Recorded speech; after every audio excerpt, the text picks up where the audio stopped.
Miami's a fantastic city. It's beautiful, you know, we have ocean, sun, heat, and it's just a great lifestyle for our kids. It's safe, great for business. So, you know, Miami's it. Jorge Mas is one of the most prominent Cuban-American businessmen in the United States. He's the chairman of Mas Tech, which is a publicly traded infrastructure, engineering, and construction firm. And also, Jorge Mas has become one of the most influential figures in American soccer with what he's done as the managing owner of Inter Miami. So when Mas joins the Inter Miami ownership group back in 2019, he decides from day one, I want Miami to be a city of stars. We're gonna go out and target the best players on earth. And Messi, right away, was right at the top of his list. I look at it as we're stewards. That's a team, that's Miami's team, that's my fans' teams. But what a blessing, and really being able to, I think, make a mark and make a difference not only in South Florida, but for the sport of soccer in the United States for us is a tremendous blessing. So back when David Beckham came over to play in Major League Soccer in 2007, in order to bring him over, they needed to offer him a unique deal. And one of the elements of that deal was they gave him an option to start an expansion team for $25 million. So Beckham's career goes on. When he's done, he exercises that option. And they, at some point, one or another, they decide, okay, we want to target Miami as the market. So Major League Soccer Commissioner Don Garber decides it would really help this effort and make it stronger if we had a strong local partner involved. And who better than Jorge Mas? You know, born and raised in Miami, prominent Cuban-American businessman, very popular in the community, very successful. So he cold calls Jorge Mas and says, Jorge, are you interested in being involved with the Miami MLS project? Mas hesitates at first. You know, obviously, starting a brand new professional sports franchise is a very intensive endeavor. Obviously, you know, at this point in time, and traditionally through its history, Major League Soccer clubs have not been money-making operations. In a lot of cases, you know, most teams lose money. And Inter Miami turning profitable this year, for example, was the first time in their brief history. So he meets with Beckham, and immediately they hit it off. They have this shared vision, they get on the same page, and Mas calls back Garber and says, I'm all in. I saw it as a great opportunity to bring the 5th professional sports team to the city that saw me, of my birth, city that I love, and more importantly, to leave a mark and a legacy, you know, doing something special and doing something different. The first time I met Jorge Mas, he had a grand vision, not just for the team and the stadium project, but he wanted to, and pitched us that he wanted to be the best team in Major League Soccer, wanted to have one of the best soccer teams in the world, and wanted to help drive Major League Soccer to be one of the top leagues in the world. And we shouldn't lose sight of the fact that he had David Beckham as a partner. And David has, you know, such a great history with the sport and is such a deep connection with the greatest players who've ever played the game. And I believe David was one of the great players in the history of the game. When you put the two of them together, it was a superpower. This was a complicated project. Miami is a very well-developed city. Real estate is complicated to wire together. Getting public funding for a stadium and the approvals was complicated. So we knew coming into this, there were just real headwinds. I think for anybody who knows Jorge Mas or has an opportunity to spend any time with him, this is one of the most optimistic people I've ever been around in my career. No never means no. It means, how can we get it done? No challenge is too big. No vision is unreachable. Inter Miami, when we launched, couldn't have launched under more difficult circumstances, which was COVID. You know, there was a point a few weeks after we canceled our first game in the beginning of COVID where we didn't know what the future held. We invested hundreds of millions of dollars. We'd had all that momentum, and you know, but listen, we just, you know, pulled up our bootstraps, adjusted, adapted, and just continued, you know, working hard and making sure that when people think of soccer and football in the United States, I always wanted to think of Inter Miami. Landing Lionel Messi is just kind of a Herculean accomplishment for this league. I mean, obviously it's been very much compared to when they brought David Beckham over. At the time, Messi's with Barcelona, you know, he's in the height of his career. There's, to a degree, you have to accept the fact that Messi wasn't going to come over here at 30 years old. You know, that's not to say young players don't come over here, but Messi was in a good situation. So then he moves to PSG in 2021, and towards the end of his PSG career, rumors are swirling about what he's going to do next. Starting in 2019 and throughout this entire period, Jorge Mas is connecting with the family. He's communicating with them, being a friend, building a relationship, showing who he is as a person, and talking about what he wants to do with Miami. He had a vision for this club, and by many accounts it was far-fetched, and he achieved that vision. He made a compelling offer, he built a relationship, and there were doubters along the way. There were people saying it couldn't be done, forget about it. And Jorge Mas shut out the noise. Goes back to our roots and how we've built everything in our family. Grinding, hard work, never saying never, and having faith. And having faith that the dream and vision of bringing the world's greatest player to Inter Miami and to Major League Soccer was going to happen. It was not might happen, maybe, but was going to happen. I was driven by the belief that we had all of the elements, that it was in the best interest of all parties. There was a lot of people who doubted, oh my God, Jorge Mas is pursuing Lionel Messi, poor guy, he'll never get him, he's got no chance. And again, sort of like a chip on our shoulder, we're gonna get this done. So the fact that I was able to build a privileged relationship with Lionel and his family, and specifically with his father Jorge over the course of years, I think, brought about the possibility and the probability that, we would sign him in the summer of 2023. So, when I knew that he was going to come to the team at some point in late May, a few weeks before he announced his decision from Paris, it was a culmination of a lot of hard work. And I knew it would have a positive impact, but to see the impact that he had on the pitch, on the field, the impact he had with fans when we traveled, thousands of people outside our hotel, people on the route of our team bus going to stadiums, lining them up, games are sold out. The attention around Lionel and what he's been able to do, especially on the heels of he having won the World Cup in Argentina, has been frankly amazing. And commercially, the amount of partners and partnerships that we've been able to establish and sponsors who've come in, wanting to be in a relationship with Inter Miami and Lionel Messi has been, frankly, I think beyond, because what we've tapped is global in nature. I think for me, the most important part of having Leo here is he decided that this was his club and league of choice. It is strategically way more important than the financial benefit of that. It's telling the world MLS is worthy of the best player in the game to be able to, play and be the guy that he wants to be, just wants to go out and win games. And then you add to that the commercial value of that with ticket sales and merchandise sales, both locally in Miami and across the league. And it's dramatic. It's no different than when he's playing in League One in France or playing with PSG, or whether he's playing in La Liga and playing with FC Barcelona. There are enormous commercial values of having a player like Messi.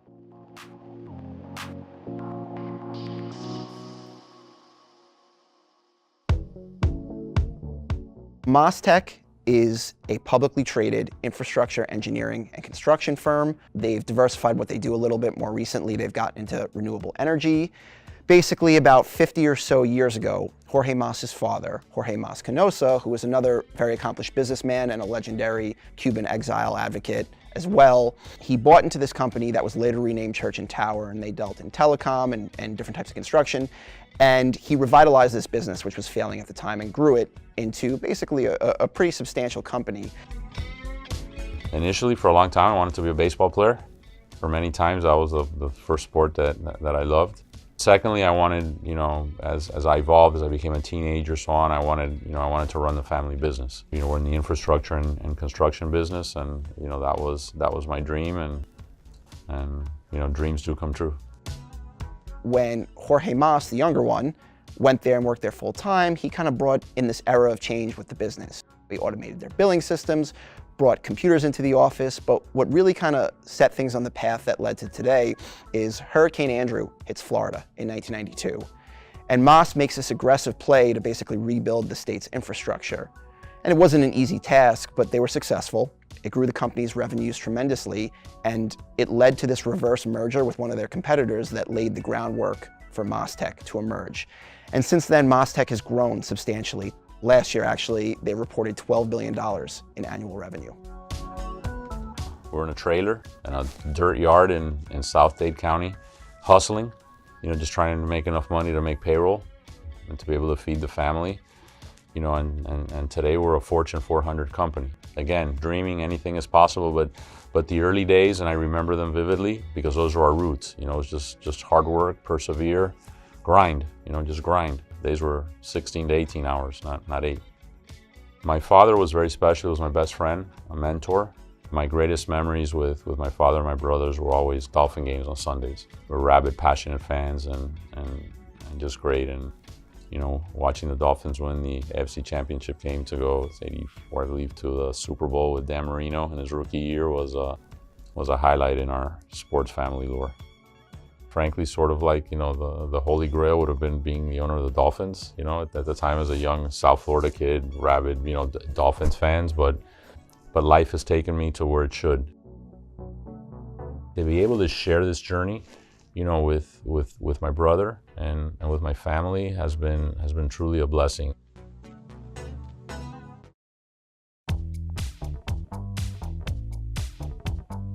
It's just another beginning, another chapter done, and now we move on. You know, I've learned in our corporate life a lot of lessons.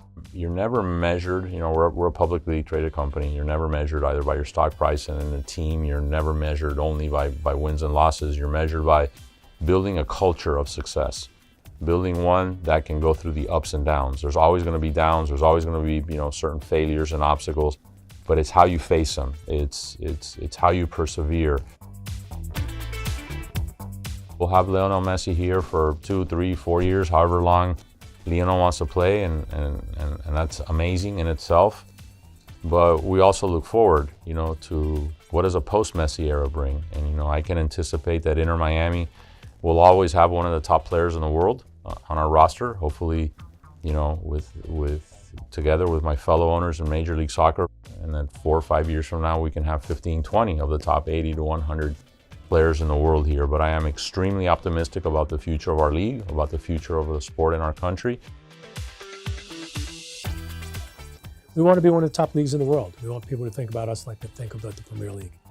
And I believe that we are already part of that group of top leagues in the world, but we want to be the league where somebody's making a decision to go to Man City, or they're going to go to New York City, or they're going to go to Chicago, they're going to go to LA, or they're going to go to Madrid. And we've got work to do to continue to become part of the global conversation and be a league of choice for all the top players in the world and be a league of choice for the young players who are coming up through our academies, but I believe we'll achieve that. Miami's an amazing city, very glamorous, global, but it's not that. This is a city built on dreams, the dreams of so many families who come to this country looking for nothing more than freedom and an opportunity to, you know, create a better life for their family. And I'm hopeful that Inter Miami is a reflection of our community and that team. So that's been our dream and aspiration.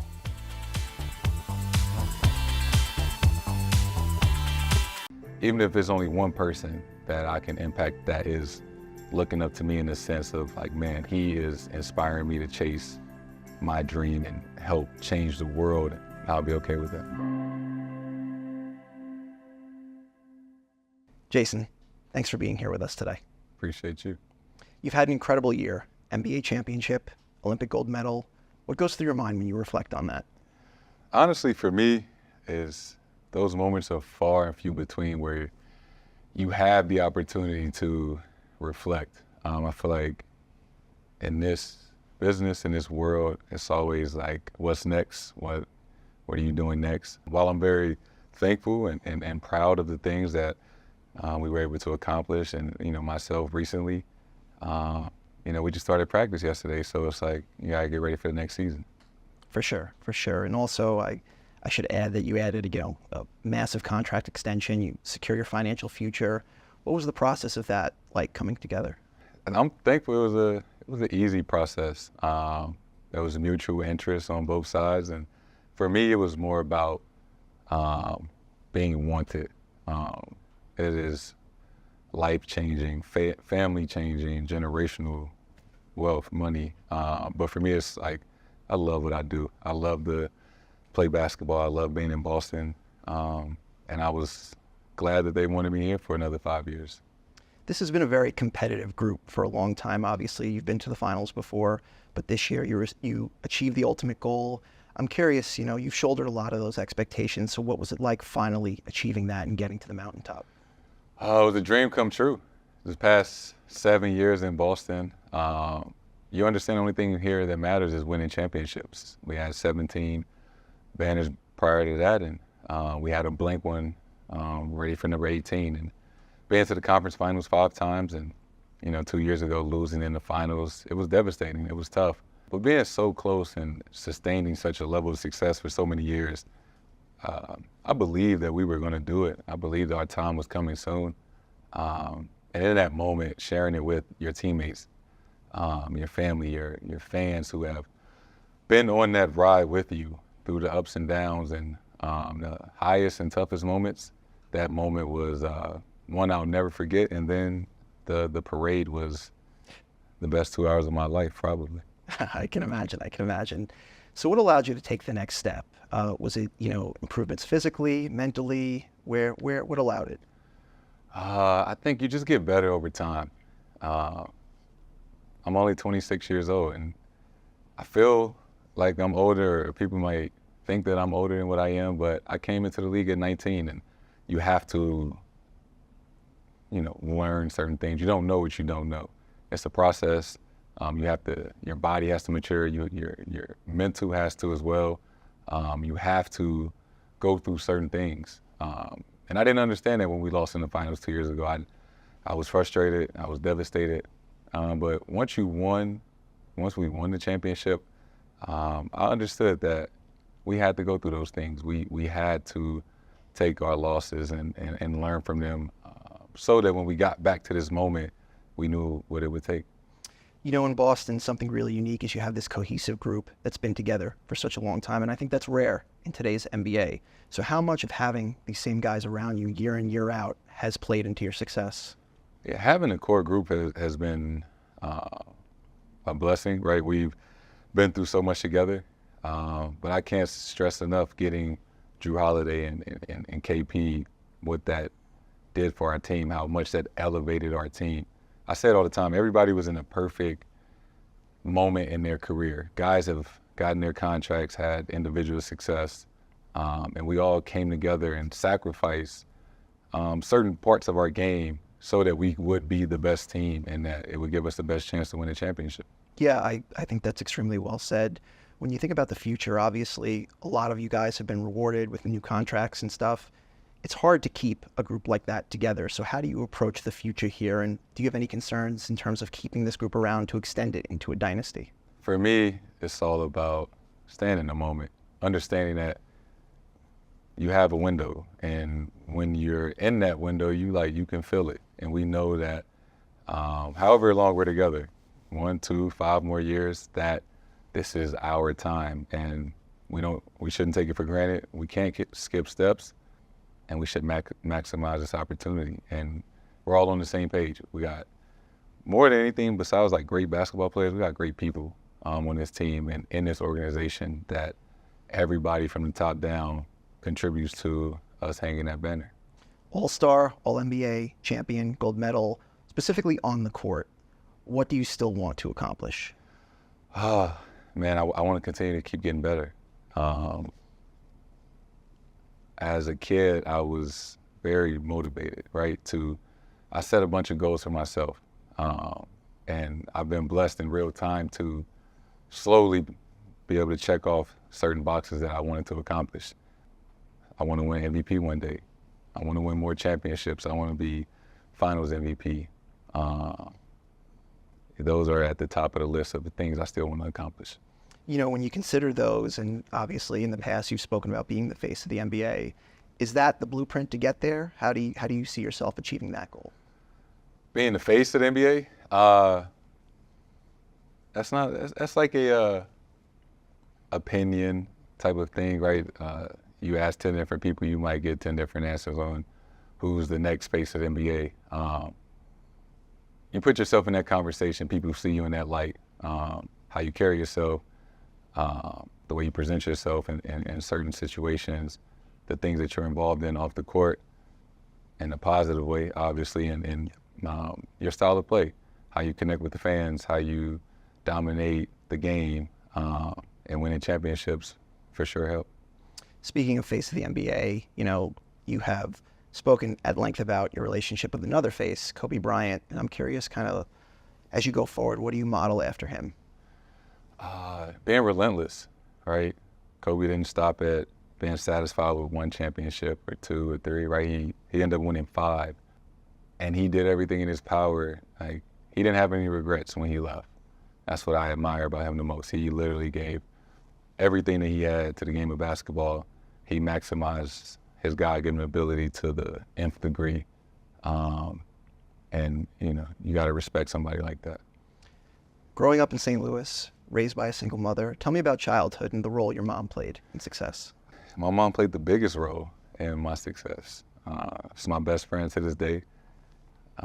Self-proclaimed mama's boy.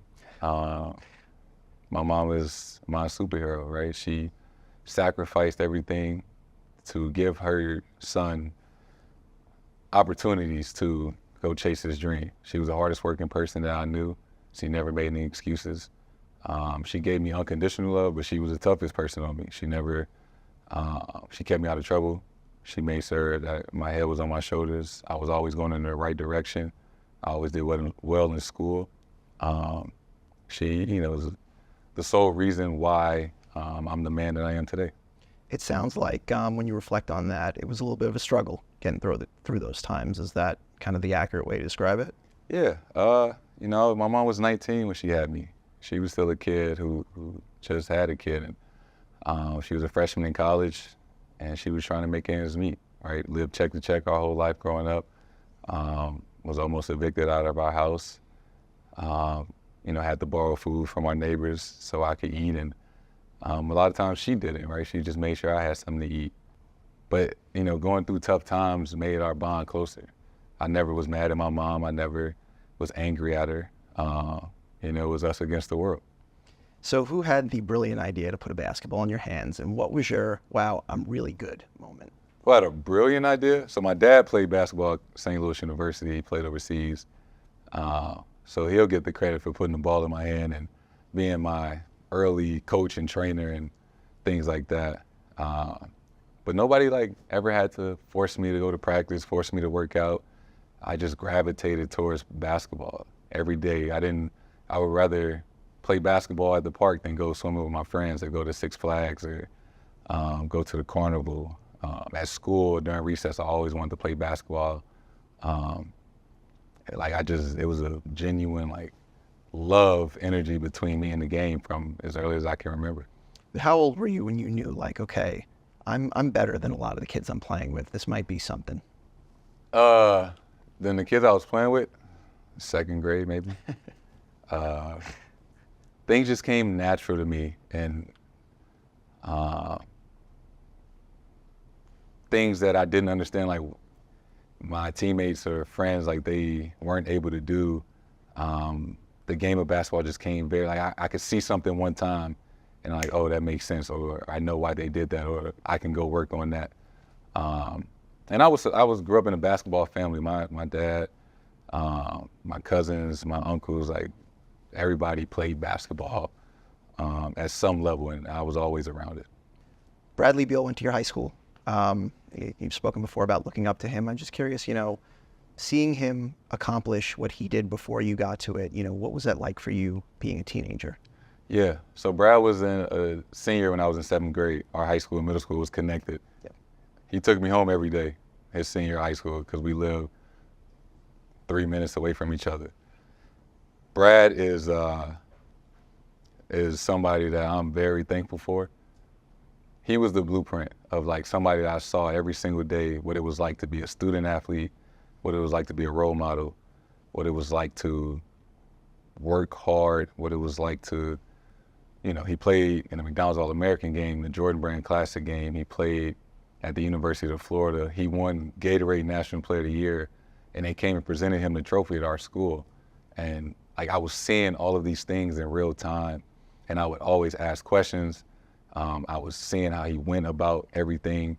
He went to school for 1 year and then went to the NBA, and we've been like this ever since. And it was just all right, I see what it takes.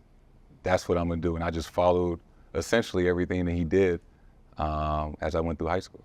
You have another famous school connection in Matthew Tkachuk, who also got his first championship. I'm curious, what's the friendship with Matt been like in your life?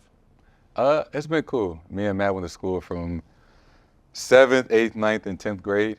I don't claim to be like a hockey expert, but I know at some point he left our high school and went to go like play professionally or something like that. Whatever the progress is to go to the NHL, he did that.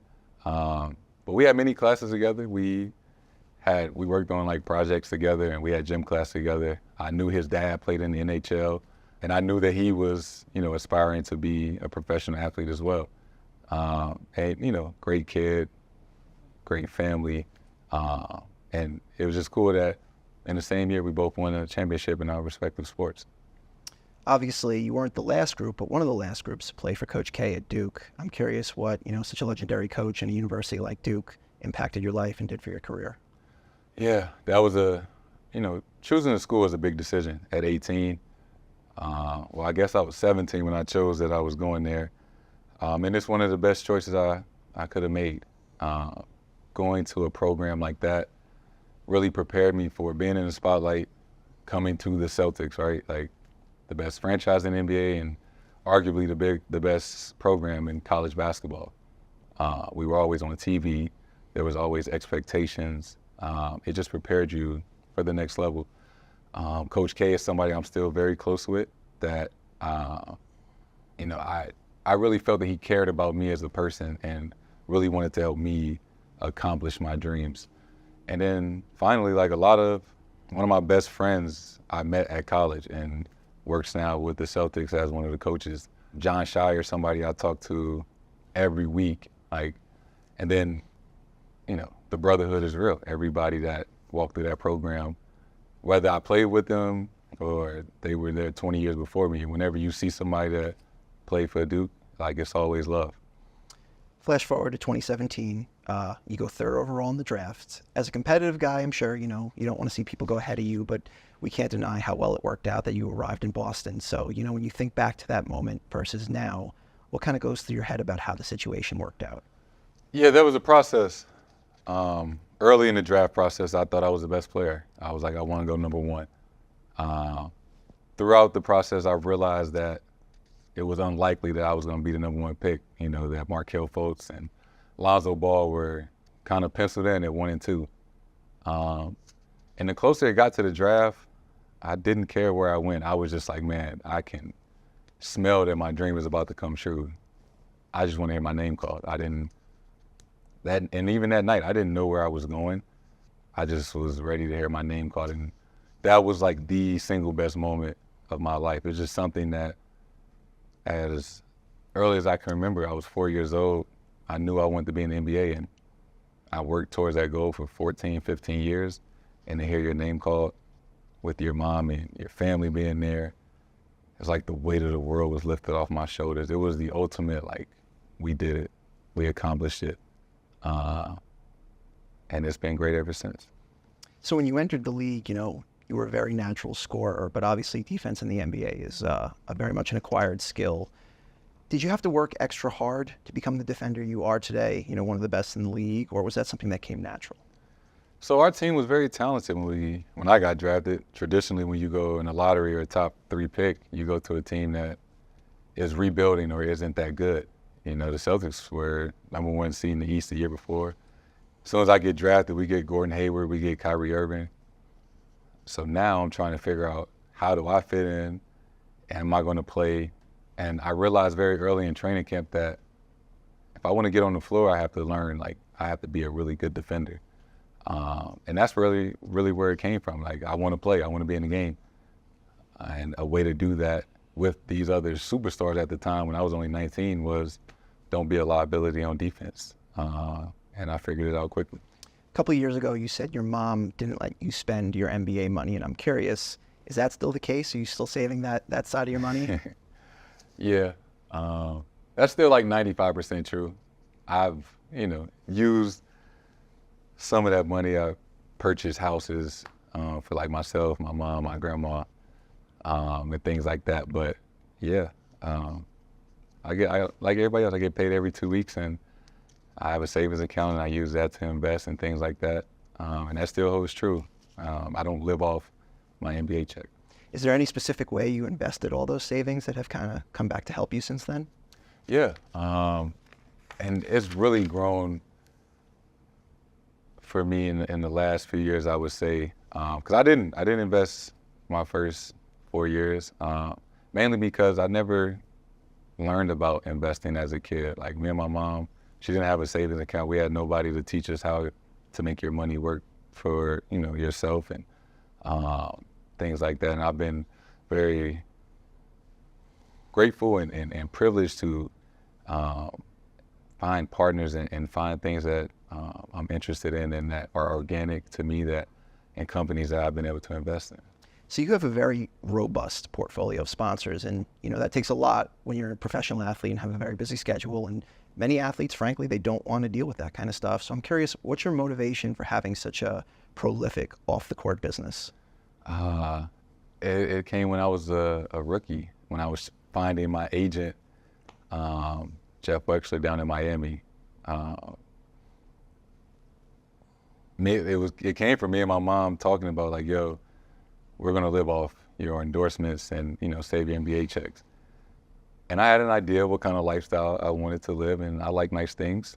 So I was like, well, we need to get to work. And I remember meeting with my agent. I was like, and at the time he had Kyrie Irving, and that was it. Like, he didn't have a big group of people. I grew up only child, so naturally I kind of like having a lot of attention and demanding at some time. So really just talked to my agent, like, yo, I want to do all the things. I want to be the face. I want to be on the cover of 2K one day. I want to be on commercials and cereal boxes and chips and all those things. And so really, it's a testament to my agent and my marketing team and, the work that I've been able to do on the court to make those things come true.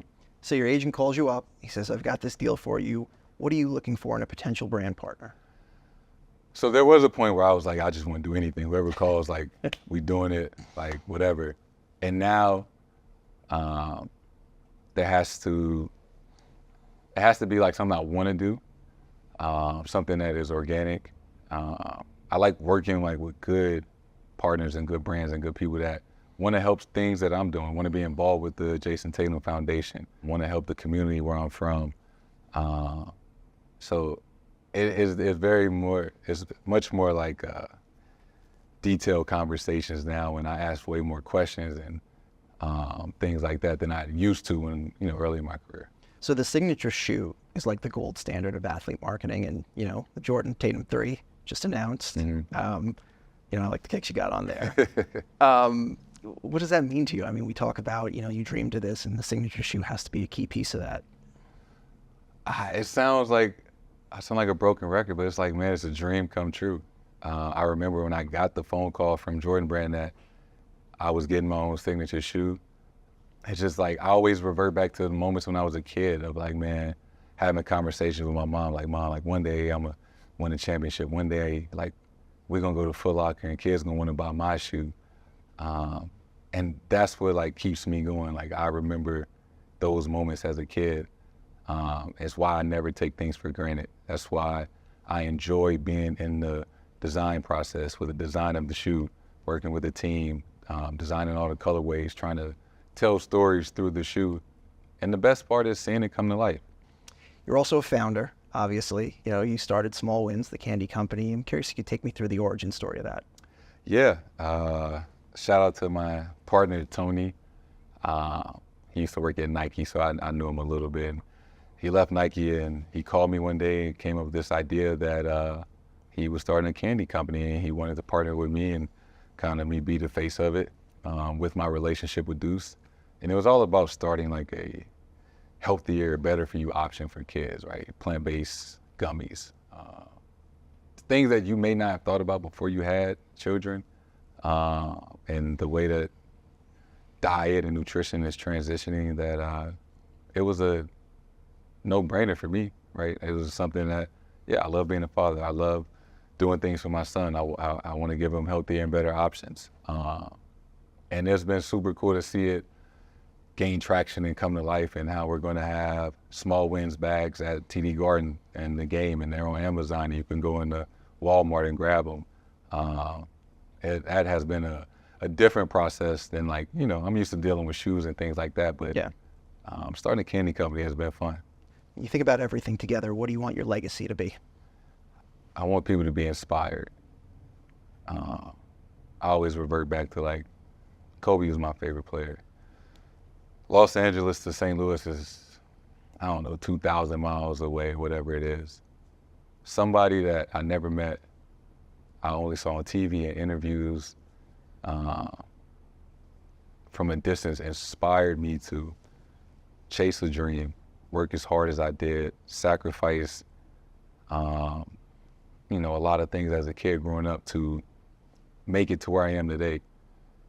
Like, the concept of, like, that, like, is incredible to me, and I know the impact that it had.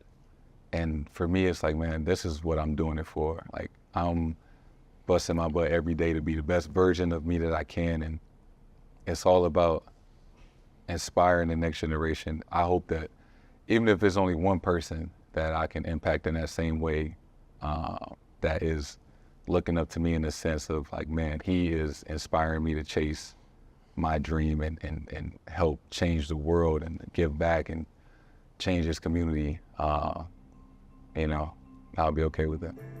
Jason, thank you for the time today. No, thank you.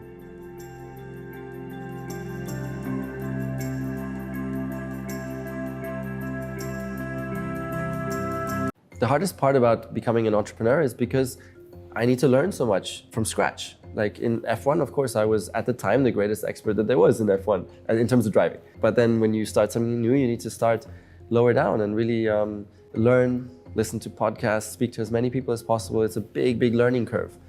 My name is Nico Rosberg, ex-Formula One world champion, and now founder of Rosberg Ventures. Earlier this year, Rosberg announced the creation of a fund of funds, or an investment vehicle that pools capital and deploys it through the offerings of other firms. He's now closed a $100 million raise for this fund, and the goal, he says, is to index the top U.S. venture capital firms. And it's easy to see why.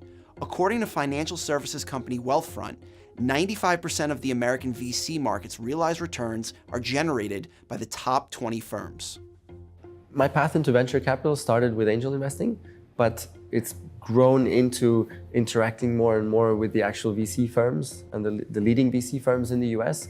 And that's been a super exciting discovery for me. I mean, the expertise that they have in picking and finding the right startups is phenomenal. And that's brought me to where I am now in developing and building Rosberg Ventures, which essentially is a fund of fund to begin with. And that's where the majority of my time goes into now. We recently actually hit our biggest milestone so far, which is reaching 100 million in assets under management. It's a big milestone for us, and it's come really quickly, and that's all the more while we're all so excited about what we're thinking that we can build here, you know. And now we're moving on to the next challenge, which is needing to deploy some of that capital, and so it never stops really. You're like constantly moving forward and tackling new challenges, which is what makes it so exciting. The value Nico Rosberg brings is in this network he's assembled. He's endeared himself to founders, investors, and venture capitalists. Entry into Silicon Valley is highly competitive, and he's used his relationship building to create a path in for his investors. At the same time, this gives firms new liquidity options and new potentially long-term customers. It also gives the startups they're involved with access to resources in the European market, where Rosberg's investors are primarily based. So in the end, everybody ends up being greater than the sum of their parts. They appreciate the value add that we're delivering, and we are coming to them with a cohort of really strategic German corporates, mid and large cap, and essentially coming with opportunities for their startups to win new customers out of Germany. Yeah, so we're actually coming with potential revenue, and you know that, I mean, revenue is what's of most importance to startups that are really trying to break through and gaining great traction. And that's the value proposition that we're building. So building that bridge between the US startups and the German corporates, of course selectively, but it's been working really well. I remember the first time I got behind the wheel of a go-kart, my father in Ibiza, a little island in the Mediterranean, there was a little go-kart track and he had built a two-seater. And so I was next to him and I was doing the steering wheel and he was doing the throttle and brake. And I remember being terrified because he was just going way too fast. And in fact, I even drove into a bush at one point, which he was not too happy about. My father was also a Formula One world champion. As I was like around 10 years old, he was still driving in touring cars, like a GT in Germany. And it was such a huge like hype at the time there, full stadiums, full tracks. It was so exciting to follow that. And that's really where my desire to become a racing driver myself was born. It took a little bit of time for me to have that I made it moment, because even in Formula One, when you start, you need to deliver. We've seen so many times in recent years that even after 6-7 races, if the young driver doesn't deliver, he's out. It's a really, really harsh environment. So you can never be too sure. And it took some time for me to really have that established moment. What's interesting about Rosberg's racing career is that he was sandwiched between arguably the two greatest drivers of all time as teammates, with Michael Schumacher and Lewis Hamilton. Still, he managed to find an impressive level of success. Rosberg helped deliver 3 consecutive Constructors' Championships, which started Mercedes' dynastic 8-championship run, and he narrowly edged out Hamilton for the driver's title in 2016. In a surprising twist, though, Rosberg shocked the racing world and abruptly retired after claiming his first and only title at the age of 31. And he presumably walked away from a massive windfall. In 2016, Forbes estimated Rosberg collected $21 million in pre-tax earnings between his income on and off the track. I learned so much from these intense rivalries in F1, and especially then being a teammate with Michael Schumacher, Lewis Hamilton. Michael Schumacher, I would probably say work ethic. By the time he returned, he was probably close to being a billionaire. He's been out of the sport for 2 years, had a happy life, came back, and just the work ethic when he came back was phenomenal. The details he was going into, the effort he was putting into in terms of building those relationships with the whole team, incredible. The way he was preparing himself physically, the warrior attitude that he brought into every day was phenomenal. That was very, very interesting for me, and I definitely made progress as a driver as a result. And then came Lewis Hamilton, where again, you always learn, when you're up against the greatest of all time. And with him, of course, you pick up some things in terms of driving, because we're always looking at each other's data, and you can always learn bits and pieces from the other driver. He was very smart also then internally in the team, working with everybody in the team, building those relationships. He was very smart. Even working with the media, he was extremely smart. And those are things that you can really try to adapt and learn a thing or two. Being a world-class athlete is obviously extremely intense, and especially the way I did it. Learning from Michael Schumacher, I really focused so much on every single detail that was possible.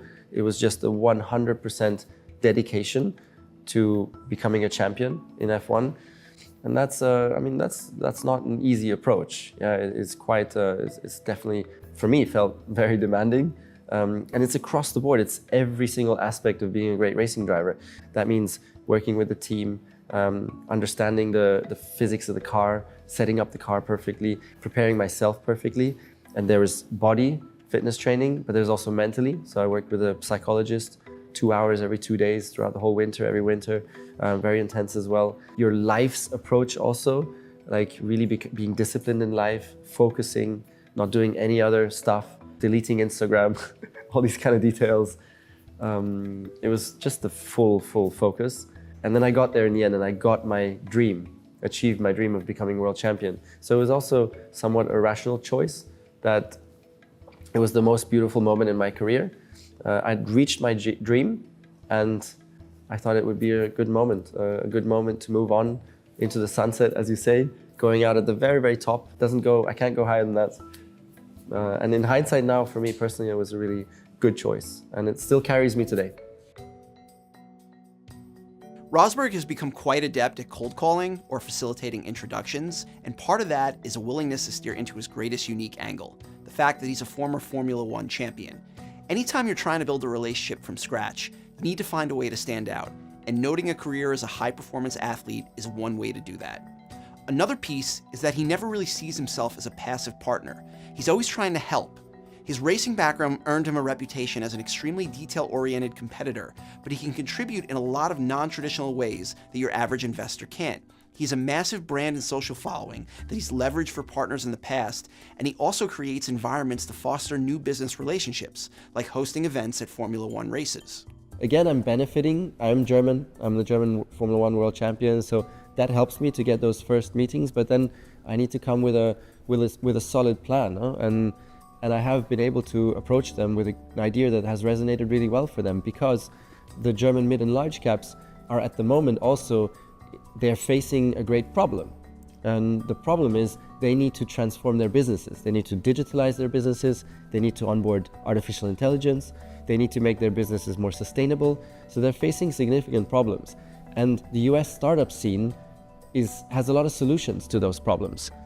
And therefore, when I come to them and I say, I want to be your window to the US, to the greatest innovation of our time in the US, not only US, also somewhat Europe, they think that is extremely valuable, and that brings us into business. My F1 experiences are helping me a lot. I really enjoy move fast and break things. I'm not worried about breaking things, as long as you're well prepared to then fix the things that break. That's very, very important. But that's something that I've developed quite a skill at. So that speed of execution is something I bring from F1, which is helping a lot. Because in business generally, it tends to be a little bit on the slower side. Then also that the understanding of the importance of having a great team. Like in F1, you really fully understand that alone you can achieve zero. You need the whole team to achieve great things together. So I fully understand that. And that's that team building is very, very important. Then also the attention to marginal gains. Again, something I bring from F1. How not only focusing on the big improvements, but also on the small improvements, because they also add up. And that was so important in winning in F1, where everything is down to hundredths and tenths of a second. Every detail matters. Something I'm trying to bring into business as well. And then the best thing is the hustle. As a world-class athlete, you're just so determined, and so competitive. And bringing that into the world of business, again, helps a lot. We're living in the age of the athlete investor, where it's becoming more and more ubiquitous to see sports stars in the business world. There are some clear standout examples, like LeBron James and the Spring Hill Company. And as far as the VC world goes, NFL Hall of Famer Joe Montana and tennis legend Serena Williams have both made waves with their investments. Ultimately, athletes have a unique advantage that makes them desirable in the business world: capital and influence. And with all sports careers bound to come to an end at some point, the business world offers a nice pathway to maintaining some relatively lucrative paydays. With Rosberg Ventures at the moment, I like to think of it as a evolution also of my legacy. And my first part is being that F1 driver, and now as an entrepreneur, I want to build something very significant in the venture capital space. And essentially, you need to be adding a lot of value to the partners involved, building a great business, building a great team, working together with a team is also super important. Adding value to the team members, that's first and foremost also, that they can have a great career in what we're building. All these things matter, and so I hope to be one day, I hope that Rosberg Ventures is a significant business in venture capital. How do you think about this moment in the context you said earlier, you felt so alone, and at least on the outside, when this injustice happened, the world rallied around you. There was so much outpouring of support and really an appreciation for your journey and for this injustice. Have you felt that support and how have you internalized that? It's definitely been really hard to really truly see all the love and support. I mean, just looking out here, seeing everybody, I can feel it now. But at first it was really hard to really take that in because of how badly my heart was broken. Everything did go so quickly, but I do appreciate every single person that has been able to come out and say what they needed to say, whether it was through social media, whether it was through news outlets, whether it was through just people texting me. I do appreciate it so much, and I don't think I could be where I am right now, sitting up here talking to everybody, if it wasn't for everyone being right by my side and really recognizing what the right thing is. MLB, it stands for more than Major League Baseball, and I'm here with the other MLB, Mookie L. Betts, right here in Los Angeles. Thank you so much, man, for welcoming into this beautiful paradise of yours, man, with a brand new bowling alley at that, man. How you feeling? Man, I'm good. the bow now is definitely getting a lot of use for sure. Yeah, absolutely, man. I haven't done it yet, though. All right, let me ask you something. When we do play bowling, can you take it easy on me, man? Let me win. No. Come on, man. Absolutely not. Well, listen, I appreciate the time, man. Well, at least, how about take it easy on me? How about that? I'll take it easy, Yeah. but I will not let you. I'm Yeah. sorry. That's cool. You're my homeboy, though. Yeah, I appreciate it, man. Well, listen, you're really my man if you watch Kingpin. This man loves bowling. He hasn't even watched the movie Kingpin yet. I'll make sure while I'm down, I'll make sure I get to watch it and the Big Lebowski too. Absolutely. I heard that's a big. Yeah. That's a, You haven't seen the Big Lebowski? I haven't seen either one of them. Listen, go on Twitter and get on this man, okay? Get on him, right? He hasn't seen the Big Lebowski or Kingpin. I'm gonna watch him. I'll make sure I watch him. Well, hey, listen, man. Let's get into the kingpin of your business, man. And before we do that, let me ask you, what's it like being Mookie Betts, especially in LA? It's cool. It's cool. I mean, there's a lot of perks that come with it. Obviously, you know. Perks like free gas? Yeah, I'm electric. Oh, okay. Went green. Okay. You know? But perks like some free food. Right. You know? Okay. Where's it at? I'm a lot of places, which is cool. But it ain't here. I thought we would get some free food here. No, not here. No.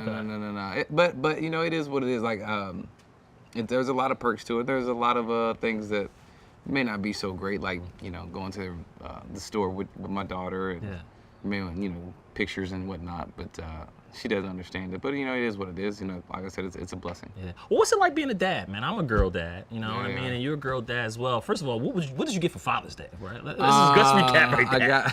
I got some draws. Oh, really? Got some draws. Okay.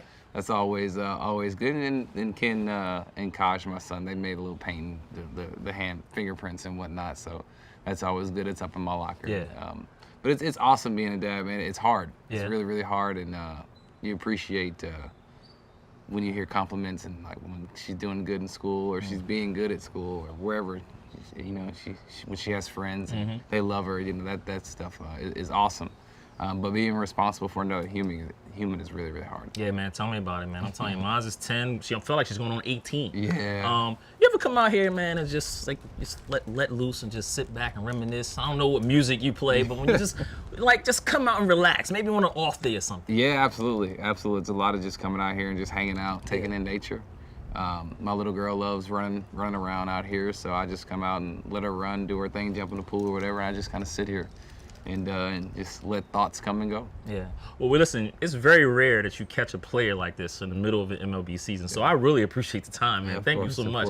As we talk right now, the Dodgers are still up there. My Phillies, you know, they're going well too. Right. But what's it like now, man? 2024, no, the injury caused a setback, but overall, what are you feeling and getting back to the World Series? Yeah, I'm feeling good.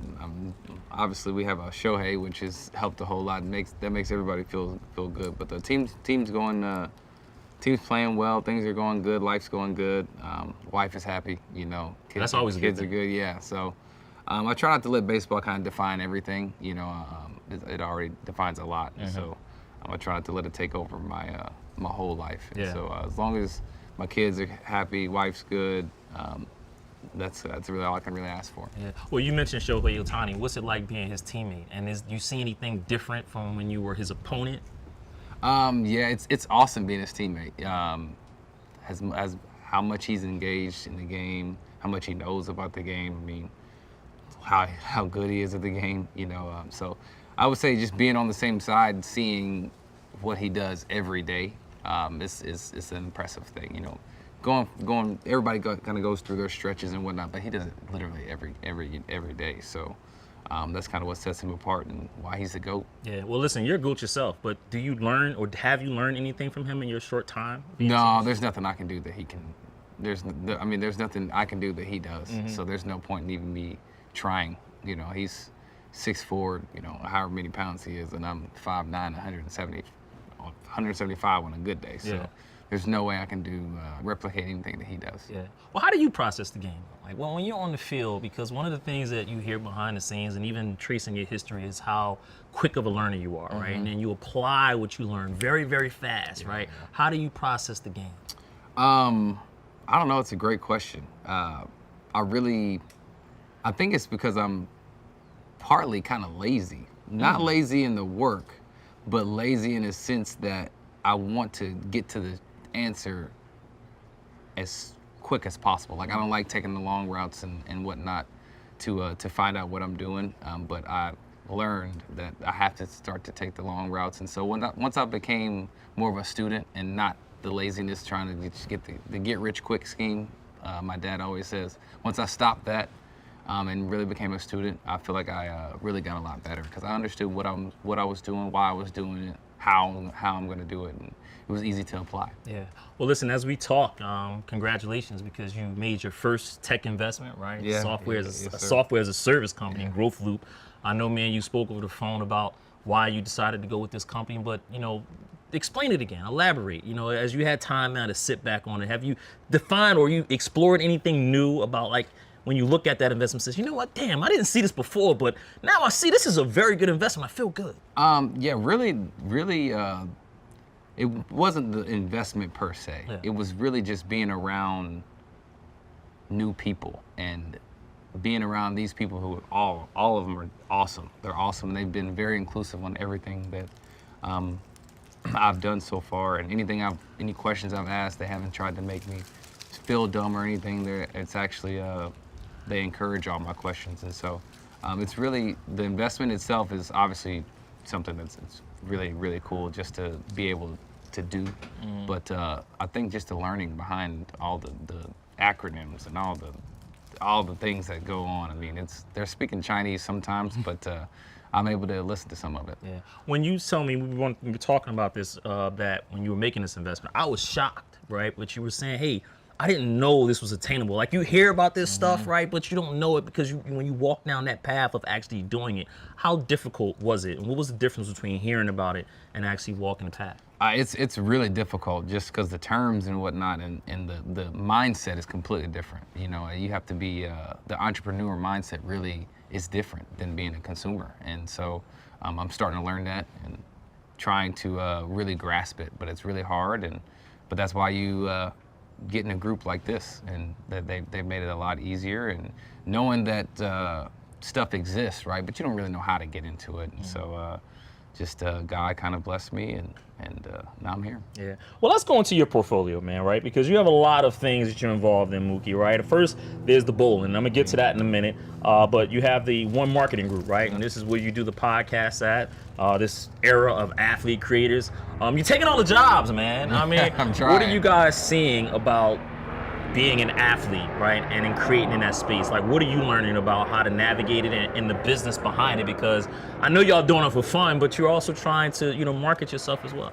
Right. I think being an athlete, getting into the space, what I've learned the most is you have to be authentic.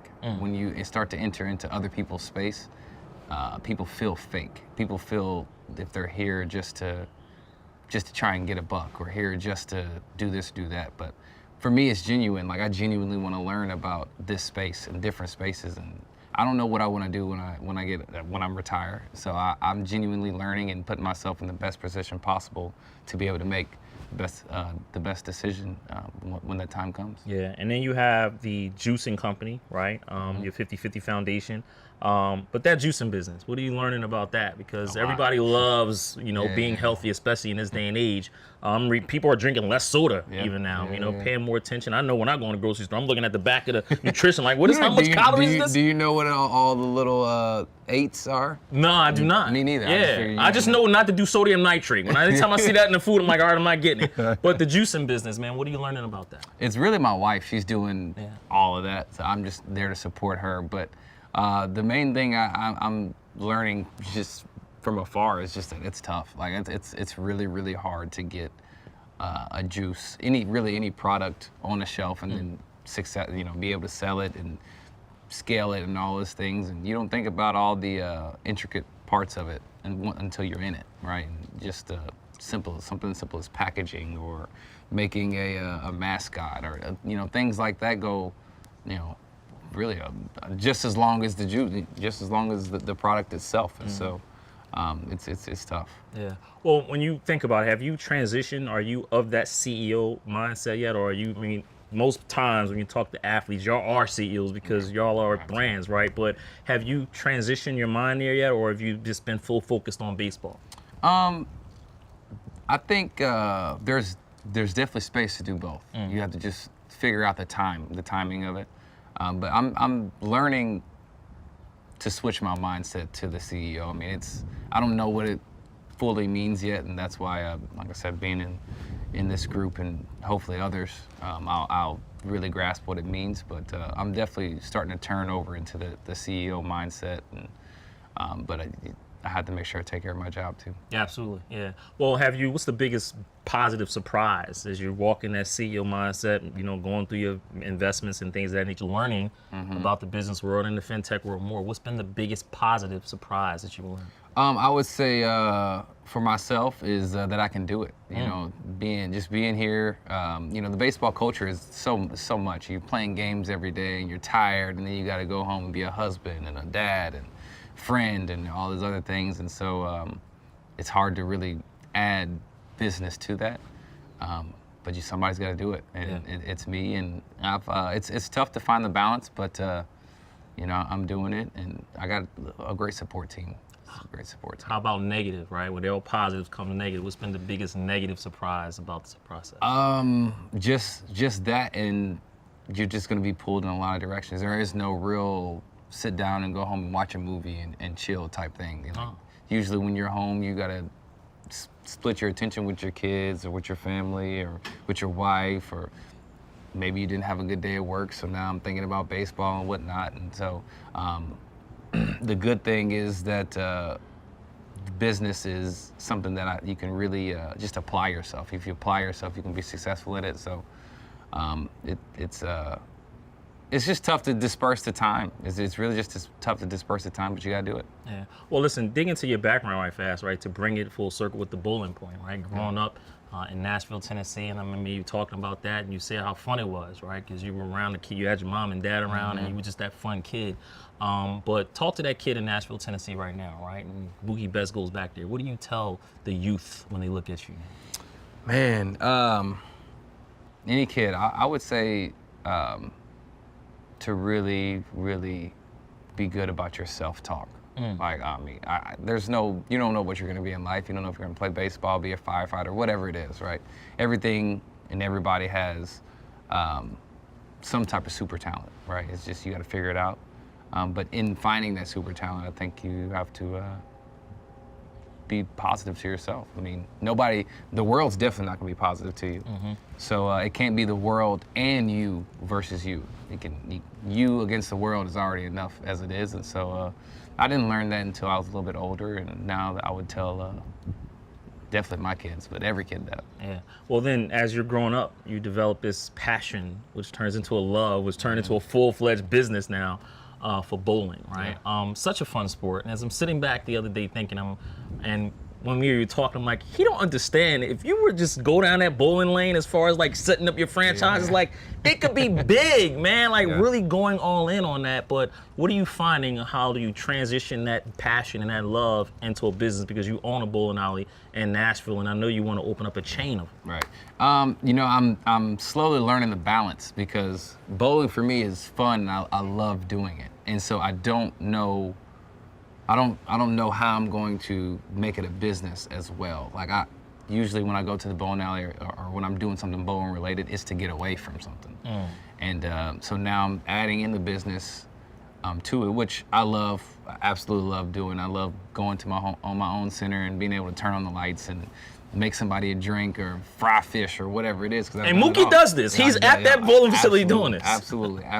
I do all that. And so I appreciate that for sure. And that makes me appreciate the workers, those jobs, because those jobs are super important. But I just have to find a balance of making sure I have fun with it along with making money doing it. Yeah. Well, how'd you do it, right? Talk to that person who might, because listen, I love bowling alleys, right? I mean, it's a great family outing, and me, you were talking, in certain places you have that cigarette smell, and smoking's not allowed in most of them no more. But I mean, it's such a great business, man. I don't think a lot of people put the emphasis into it, but how did you do it? I mean, it's easy when you got your type of money, but how did you buy that bowling alley? And I know you want to fix it up, rebrand it. Like, how are you doing it for that person, that entrepreneur who may want to follow that same path? Right. Obviously, I got a group of people that help me with it, but I think just genuinely wanting the business to be successful, putting passion behind it, makes it pretty easy. You're always going to go through your bumps and bruises in anything you do, But if you genuinely want something to be successful, if you genuinely have passion behind it, there's no reason for it not to be successful unless you just aren't taking the right steps, which is on you. That means you're not passionate about it. And so it's pretty easy as long as you have your mind and your heart in it. Did the owners put up a fight though, or did they say, "Oh, this is Mookie Betts, write the check and we're good"? Like how did that process? It wasn't a fight. It wasn't a fight. I'm still friends with those guys now, and it was really easy. It was something that was really organic, actually. It was organic. Yeah, that transition. I was going there so often, and I mean, we were, pretty. I'm not gonna say running it, but we were pretty much doing whatever we wanted there anyway, and so it was really organic for them just to pass the torch. Have you had time to think about what we talked about, the transferring the bowling alleys and transforming them, I should say, into the mall areas? Yeah, I've had some good talks with it, and obviously it's gonna take a little time. But the ideas are flowing for sure, and thank you for that, by the way. Absolutely, man. Listen, that's all. I just want my percentage, and you're all I good. got you. Software business too, as well, man, and into the technology space. And I know in there you were messing with your big, oil machine, and you were fascinated by it. And the one word you said was technology, right? Yep. What are you finding about technology, and what is Mookie Betts watching when it comes to technology? It's a lot of stuff out there. Generative AI. You got all these new programs coming out. What are you watching specifically, and especially as you grow your time with Growth Loop? Yeah, it's really hard to keep up with all the technology that's going on. I mean, it's so much, and I mean, it's a full-time job, obviously, and I have a full-time job. So really, it's really just kind of trying to learn to keep up with the terms. All the little acronyms and the terms is the hard part, because a lot of it translates, right? But that part is where I'm spending a lot of time. It's just learning, so I'm not listening to Chinese on board meetings and and contracts and whatnot. Yeah. Talking that terminology that you understand. Listen, man, Google's your friend though. It I'm is. telling you. Google is they come in clutch. For yes. Sure. When you need that terminology. I know I asked you this, man, and you told me you were gonna get back to me on this, but one word that you want to kind of define your legacy as far as from a business empire standpoint, right? What do you want your business empire, that legacy, to be in one word? I would say mine is dynamic. Dynamic. Why dynamic? Because for me, I feel like I'm like a dynamic player in baseball, and dynamic to me is being able to shift and move and change, right? Change directions, whatever you want to say. And right now, I am who I am, and in 5 years, I don't know who I'll be or what I'll be invested in or what I'll want to do, right? And so, but it's definitely going to be something positive. I'm going to make it successful, and that's why I say dynamic, because I'll be able to change and adapt to whoever I am or whoever I become. Yeah, you're very laid back, man. I'm noticing that about you. Like you're very cool, calm, collected, man, and you just be chilling, man. Where did you get this demeanor from? My dad. My mom is the complete opposite. She's loud, obnoxious. No, I ain't gonna say obnoxious, but she's the party. Like she's the center of the party when it's dancing, joking, laughing, whatever it is. She's up and doing it. My dad is the one that's kind of off in the background, just sitting and watching and taking it all in. And so I tend to go with him and sit back and watch. And you let the obnoxious side come out on the field, like when you argue with an umpire or something like that? Yeah, that's on the field. It's in there. It's loud. The loud and obnoxious is in there. It's just usually when I'm with my mom, we're playing cards or something. Yeah, absolutely, man. Well, listen, man, a couple things I get you out of here because you're busy, Mookie. You're in the middle of a season and y'all gonna lose to my Phillies, but that's cool, right? It's all good. Good luck to y'all in the offseason. You would listen, one thing that I know is very interesting and you're passionate about as well is diversity in baseball. And I'm looking at, the Times report, black players are now 6.3%, right?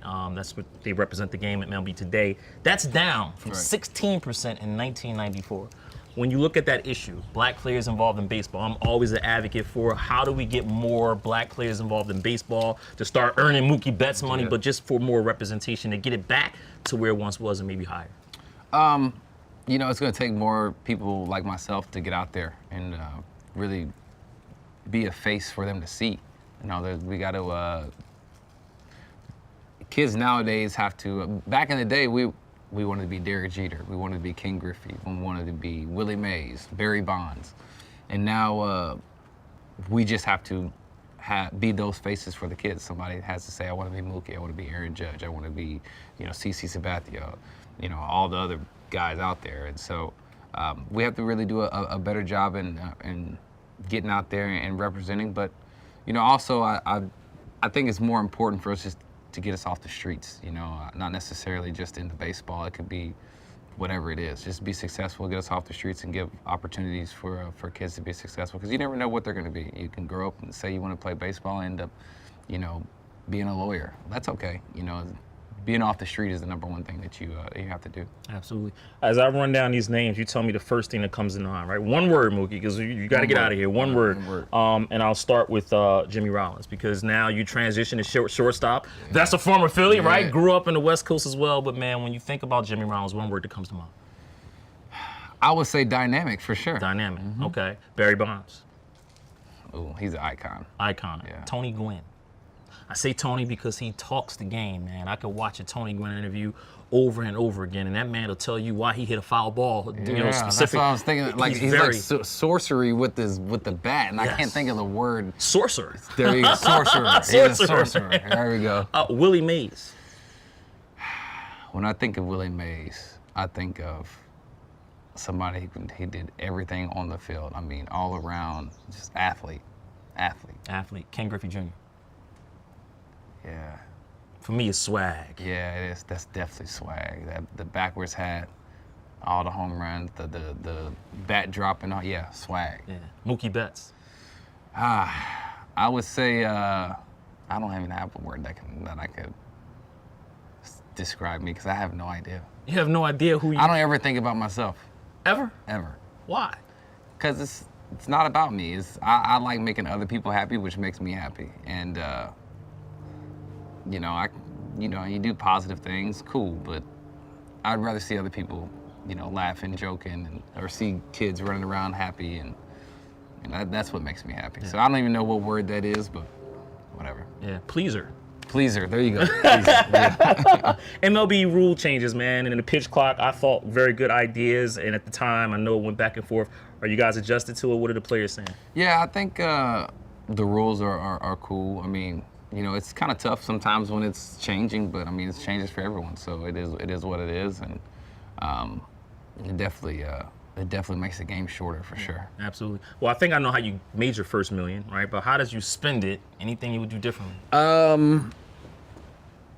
I don't remember how I spent it. Maybe buying a house or something. The first one I got a car, and I remember my first big purchase was a car, and I went with my dad and BMW. BMW. I know. BMW. Black man's wish. Yeah, right. That's what it is. BMW. Yeah. BMW. And I went and got it. And honestly, my dad is awesome with money. And he is someone that I didn't even know that he was so well versed in investments, and I didn't realize how much money he had and the childhood I had until I got a little bit older. And so when I first signed and I got the money, I actually did a really good job with it, just because my dad, he did a really good job with my money. With my money now and then and now. Yeah. Well, that's a great segue, right? Yeah. Best piece of investment advice that you received, maybe from dad. Yeah. I would say don't invest in anything that you're not fully invested in. Like, if you don't want to be a part of it, and you don't want to be up late at night looking at, reading, whatever it is, then you shouldn't invest in it. Boris BLK, we have the leadership series, man, and your leadership book, right? What's a book for somebody for the rest of the fall, or summer, the rest of the fall, and winter time to read to maybe get up on their leadership skills? Something that you maybe read that you're a fan. Leadership skills. I don't read a whole lot of books. Okay. No reading, no watching movies. You just walk around outside. I mean, yeah, I'm playing some type of sport, doing something.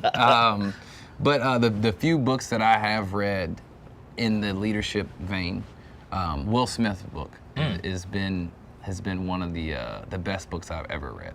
Will Smith, the actor. Will Smith, the actor. You might as well come to Philly, man. I'm telling you. You all over. You got a Philly guy in your house. You like Will Smith, right? Jimmy Rollins is dynamic, man. You might as well come there. Get you out of here on this, man. Jim Collins, he wrote a great business book, my favorite business book, Good to Great. One of the phenomenal piece of reading that I've done.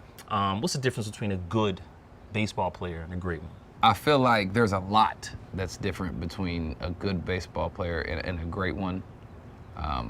The gap, I guess the gap is small, but the difference is a lot. And I think it's a mindset. I think there's some people that want to be good and want to play good and want to do things good. And then there's some people that want to be great. And I think the want to be great or the want to be great people are the ones that stay and do the extra. They're really good mentally. They accept failure and whatever it is. They accept success as well. They just kind of stay even, and I think that's one part of being great. And there's so many other things, but I think the mindset is probably the biggest difference. Mindset. And does that go for bowler too? The difference between a good bowler and a great one? Or is it all on the wrist? A lot has to do with the wrist. A lot has to do with the wrist, but I would say probably in anything, just the mindset. The mindset. Yep. Okay, so you telling me if I focus like I'm gonna beat you, I'm gonna really, really beat you? No. Okay. The difference, no. If you focus harder, you may lose by like 90 instead of 100. Okay, so that means I'll never bet you then. Yeah. I'm never betting Mookie bets. Mookie, thank you so much for the time, man. Good luck the rest of the way, seriously. And if you do, guys, if you make it to the World Series, I will be rooting for you because that means you're representing NL. Thank you, sir. Yes, sir. Thank you.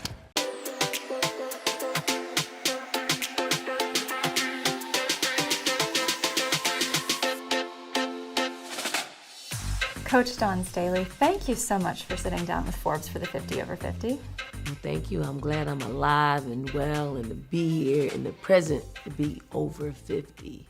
You're not just alive and well, you are a Hall of Fame point guard. You have earned multiple Olympic gold medals, both as a player and as a coach. You have led the South Carolina Gamecocks to 3 national championships, and this year, along with the NCAA women's titles, you were undefeated. I want to start by asking, how do you maintain this record of excellence? I think when you've been successful at things, there's a certain habitual journey that you're on.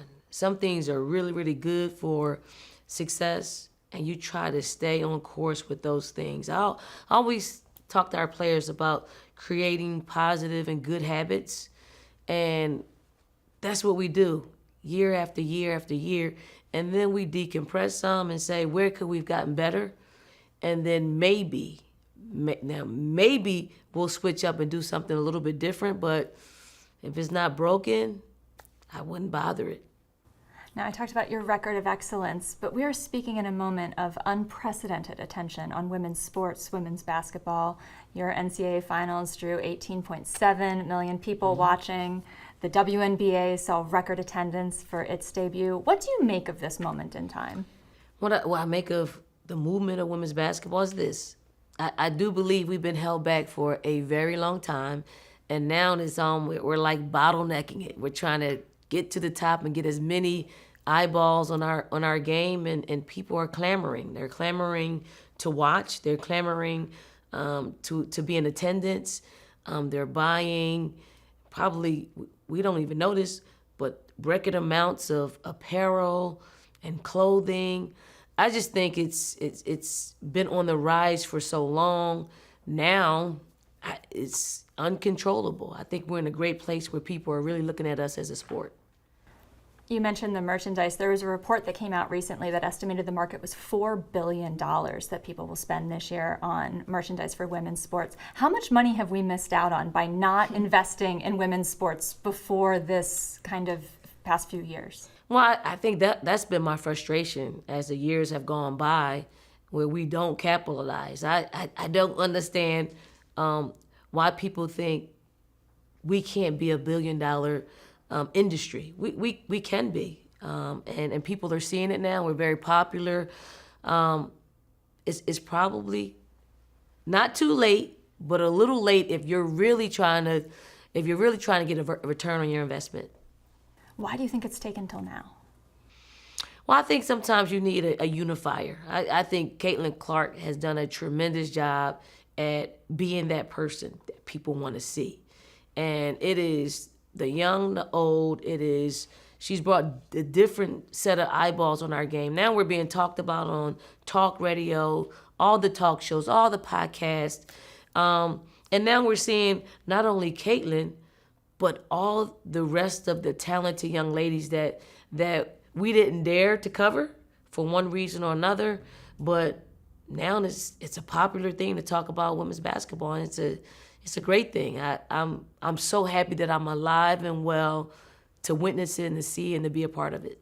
It's very different from when you were in college. You were Player of the Year for 2 years when you were in college, and you graduated, and you told us that there wasn't a job for you in U.S. women's basketball. How did you handle that moment?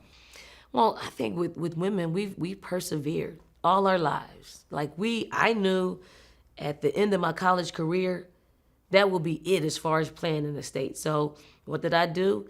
I got an agent, and I had to wait. I had to wait a few months because guards of my stature, meaning short guards, don't get the opportunity to go right away. You'll have to replace somebody. So I had to wait until somebody didn't do their job well and they needed another guard, which happened probably within 2 months of the season starting, and I replaced somebody. And that's how it was. I signed for $35,000. It was my first contract, and I happily took the offer and played another 2 years before I was able to just play Olympic basketball. And then from there, the WNBA and some other leagues got started. The ABL got started, and we've never looked back since. You've never looked back, though. Back then, you kind of said you didn't want to coach. You were interested in playing. What changed your mind, and what was the hardest part of transitioning from player to coach? You know, I look back on it, I didn't want to coach because I looked at the responsibility of a coach. It's a lot. And I was closer to my players' ages than their parents. So I was a little bit afraid of that responsibility, but also when I looked at what the AD, his name was Dave O'Brien, I mean, he challenged me to turn the program around. And I never looked at basketball as a challenge. And when he did, that was the very thing that I needed to accept that challenge. And now as I look back on it 24 years ago, I mean, I'm doing what I'm supposed to do. Like, coaching is my second skin. It is exactly what I'm supposed to be doing. And fortunately for me, basketball continues to love up on me as strongly as I love it.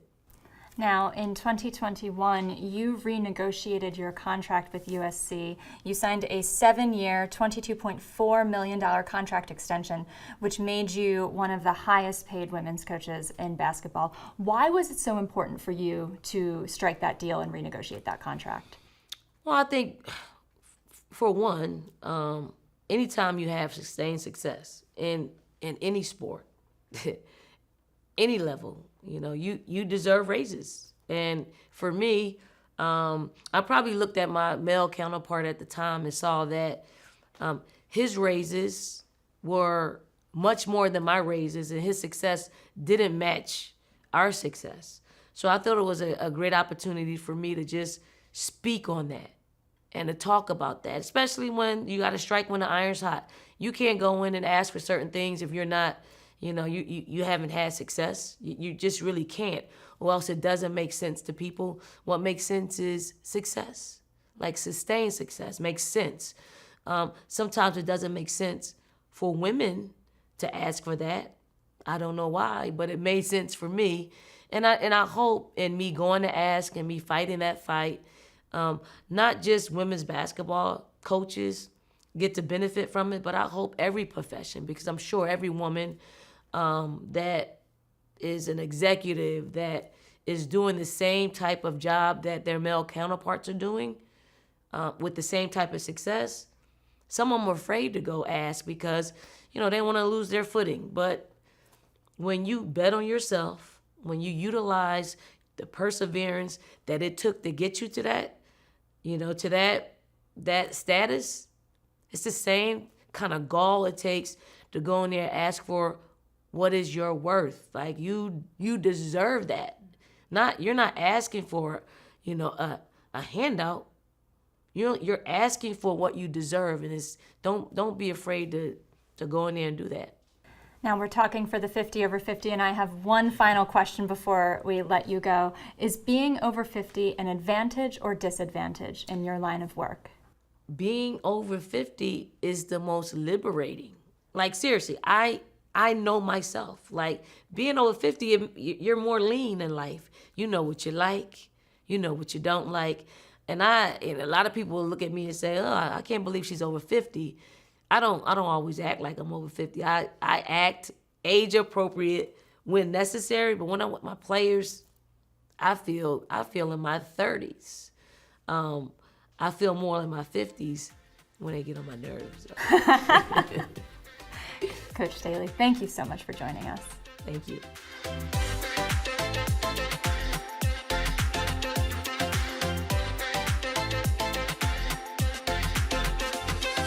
Would you please welcome the reigning junior and world youth champions, the sensational 16-year-old Luke the Nuke Littler! Qualifying for the PDC World Championships at the age of 16 was itself an accomplishment, but for British darts phenom Luke Littler, it was only the beginning. During an improbable 2-week run through the tournament, Luke the Nuke, as he's called, became a sensation across Europe, appearing on TV talk shows and seeing his Instagram following grow from 4,000 to more than 1.2 million fans. His championship match was the most viewed non-football sporting event in Sky Sports history, with 3.7 million viewers. Endorsements with Skada, Boohoo Man, Target Darts, and Prestige Building Supplies soon followed, and Luke believes he's at the forefront of an explosion in darts popularity. Luke sat down with us in London to talk about his recent, yet rapid, rise to fame.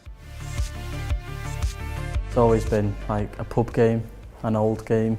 It's one of them sports where you're standing there throwing some tungsten into a board and you're winning yourself some money and you're creating yourself some legacy. It all started myself on the development tour, which is 16 to 23.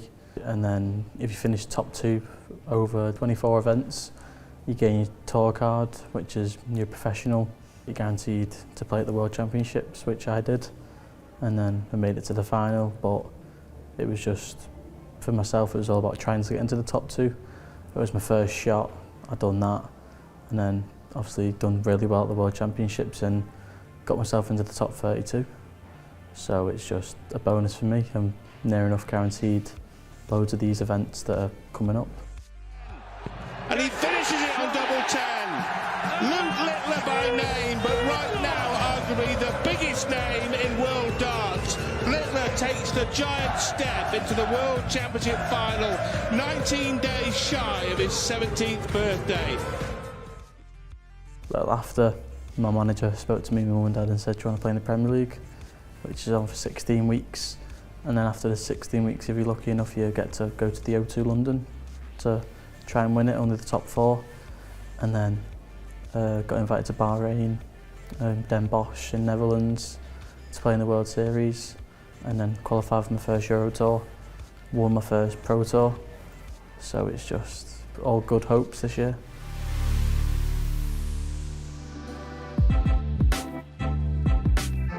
My very first game in the World Championships, I was on 4,000 followers, and then first game I won, I went up to about 40, 50,000, and then it was just going up 100,000, 200, 300, and then now I'm at 1.2 million. And my TikTok's got about 350,000 as well, and it's crazy for myself getting all these likes and shares on my posts. I'm still very young, I'm still always on social media. And to see like my post getting like almost 100,000 likes every post, it's just, I enjoy it, yeah. It's obviously crazy, like I'm sponsored by Boohoo Man now. My manager spoke to me about the deal. I said to him, yeah, do it. I wear their clothes most of the time. But yeah, it's just nice to go on there and just pick whatever I want and they'll just bring it to me. So Boohoo Man was a big one. I know the expectation of me going into every tournament will be high, but like I said, I just want to do well, try and go deep into every competition that I potentially qualify and play in. If you're not focused, then no one wins. One thing I had observed as a retail golfer was almost all the best courses in America, unlike Scotland and Ireland, are private. So avid golfers, of which there are millions, would love to play Pine Valley or Augusta or Shinnecock or any number of private courses. So I thought that was a negative for golf in America and an opportunity for someone to come in with a quality golf course that's open to the public. That's been my ethos since day one. Golf should be affordable. Golf should be something that anyone can play, and that's what we found here at Bandon Dunes. My name is Mike Kaiser, and I started Bandon Dunes 25 years ago. The actual success of Bandon Dunes was astonishing to everyone, including me. No one thought that people would come to Bandon. We took bets on whether we'd do 4,000 or 5,000 or 6,000 rounds per year, which was roughly break even. And everyone was just astonished that avid golfers would journey all the way to Bandon, Oregon, which is 4 hours from Portland, 11 hours from San Francisco. Who would make that drive or flight? Many people did. I mean, we are now doing 260,000 rounds per year with a lot of people contributing to that. Mike Kaiser is an acclaimed golf course developer. He's the founder of Bandon Dunes Golf Resort. He's inspired, financed, and built other courses around the world. In 1985, he gets inspired when he plays a bunch of legendary Irish links courses. And that same year, he gets his first opportunity as a developer. He buys a 60-acre sand site in New Buffalo, Michigan, to prevent it from becoming a strip of condos near his family's lake house. He turns that into what's called the Dunes Club, and the Dunes Club is a private 9-hole course. It's very successful, he has a great time doing it, so he decides, I want to do another project. It whets his appetite for something bigger. And basically at the time, he also felt that America's best courses were either too expensive for the average person or gate-kept by private clubs, so he felt like he could do something where he could create affordable golf for just about anybody.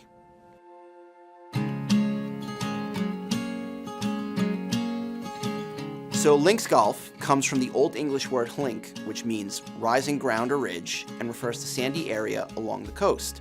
You'll find many of the traditional links courses in Ireland, Scotland, and England, and there's a very specific definition as to what can be a links course. This essentially created a style of golf where you're on these sand sites, you're by the water, by the ocean. They're very wide fairways, oversized greens, there's a lack of trees, and it's kind of very a minimalist and natural type thing. Initially, I looked on the East Coast for a site and despaired when after 2 years, the only things I had seen were on the intercoastal waterway. They were on water, but not the ocean. I couldn't find a site even beginning for sale for even 100 acres, much less the 500 acres I sought. And I expressed my disappointment to my good friend Howard McKee, who worked at Skidmore, Owings & Merrill. And he said, you should look in Oregon. And I knew nothing about Oregon, but I hadn't been finding anything on the East Coast. Put the word out, and lo and behold, within a year, a broker called and said, I've got this site right on the ocean. A little over a mile of ocean frontage, big sand dunes. I don't know anything about golf, but I just wanted to call you and tell you about it. I rushed out there, and it was so good that I then rushed up to Seattle and talked with the 3 old guys who had owned the site for years. And they said, you seem like a nice young man, and we haven't been able to sell this property for 4 years. Sure, we'll reduce the price by half, and we'll wish you well. It was truly serendipitous. So I had the money, then I needed an architect. So the hardest thing to get started was choosing an architect that knew something about links golf. And I went to Glen Eagles and talked with Jimmy Kidd and his son David, and they said, oh sure, we know how to build links golf courses, let us at it. And they came right to Bandon Dunes and did a fabulous routing, and then the question was, who will ever come to Bandon, Oregon to play it? And we didn't know the answer to that until the first year when we did not the 10,000 rounds I thought was unrealistic, but sort of my prayer. The first year we did not 10,000 rounds, but 25,000 rounds. Last year, Bandon Dunes recorded an astonishing 257,000 rounds played, bolstered by a top-tier hospitality experience and an 8-figure merchandise business. Forbes estimates the resort had just shy of $125 million in revenue last year and turned a profit north of $31 million, valuing the resort at $350 million. Demand isn't slowing either. Bandon Dunes has an 18-month waiting list, and it's easy to see why. 4 of its full-length courses rank among Golf Digest's list of America's 100 best, and its $350 greens fee is roughly half of the $675 that Pebble Beach charges. When you ask Mike Keiser about his ethos, about what he's trying to accomplish with his courses, he's always first to kind of state that he wants it to be in tune with nature, to complement nature, and that's been a core part of his mission, especially with Bandon Dunes. Additionally, he owns a bunch of land that he keeps solely for conservation, and when he builds, he kind of builds in an environmentally conscious way. Obviously, golf course development can be polarizing. Developers see things one way, environmental groups and other organizations see them another. It's hard to generalize without knowing the specific situation, but if you talk to Mike Keiser, the one thing he will always say is he's committed to building courses that are synced with nature. My dad was an Eagle Scout, and he drilled into us whenever we went on a hike, a mountain climb. A good camper leaves the campsite better than when he got there. So that was sort of early environmentalism. If you're going to make a mess, make sure you clean it up. It's a lot easier when building a golf course if you don't have real estate as part of your plan, because then you just need beautiful dunes, use them for the entire coastline, as opposed to reserving some of the best land for residences. It's a better way to stay pure.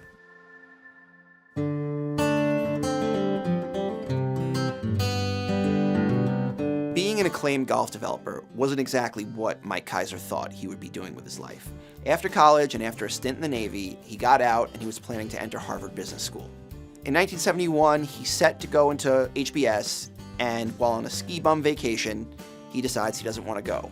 So the way he tells the story is that his subconscious was working overtime because he literally had a dream that he had to start a greeting card company making cards on 100% recycled paper. He got together with his best friend and college roommate, Phil Friedman. They formed Recycled Paper Greetings, and it actually grew into a very substantial business. In 2005, they sold it for $250 million to a private equity firm. My father was aghast. He was a Wharton graduate and thought nothing made less sense to him than not going to business school and starting a greeting card company, about which I knew nothing.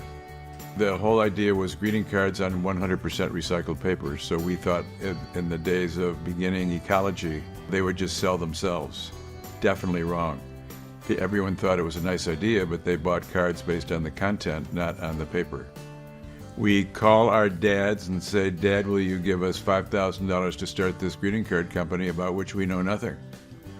And my father and Phil Friedman's father both gulped and said, "Okay, just this once." No one thought it was a good idea. The early days at RPG were going to the Yellow Pages in Chicago, because we had chosen Chicago as the place to live. Looking under artist bold type, we figured if they could afford a bold type inclusion in the telephone book, they were better than the ones without a bold type. And we would just dial them up and go see them, and we would basically ask them for their old Christmas cards. And a surprising number of them thought it was sort of cute, and they said, if you like them, sure, here, take my last 10 years. So at that early going, we actually had an easy time finding pretty good content from Chicago artists. So in 1975, Keiser and Friedman meet Sandra Boynton, who's a Yale graduate with a penchant for humorous illustrations and clever messages. The way Keiser describes this time in history is that greeting cards back then were all hearts and flowers. And Sandra's approach offered something different: humor, cleverness. So they signed her, and instead of the typical $50 per design fee back then, she asked for a royalty, which they grant. It's probably one of the best decisions they ever made, because by the mid-1980s, the company grossed over $100 million in revenue. And Keiser will attribute most of that to Sandra Boynton's work.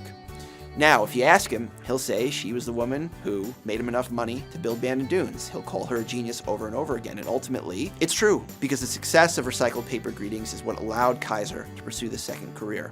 Sandra Boynton is a genius. We met her at the New York Stationery Show in the 1960s, and we didn't know she was a genius. We knew that she was gifted, but not a genius.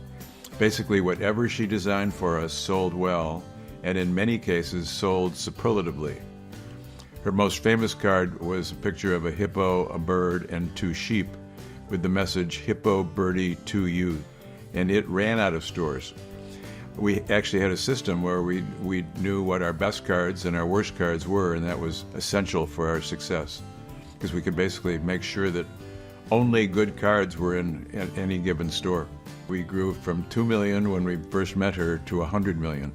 I would attribute almost all that growth to Sandra Boynton. Then a genius, still a genius. She's still working, doing children's books and children's songs. Whatever field she's in is top of the charts. She's brilliant.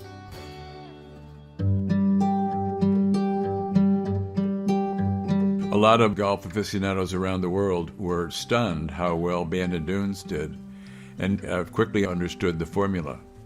Sand dunes on ocean with great architect equals successful golf. So once Bandon Dunes had established itself as an ongoing success, many people came out of the woodwork, I would say, to find sites that they could develop into links golf courses around the world. There are many opportunities close to Bandon Dunes. Specifically, there are sites for 3 golf courses that I'm looking at just south of Bandon. And then further than that, if I live long enough, are the beautiful dunes, 50 miles of dunes going north. So to the south, there are at least 3 sites that I'm attracted to.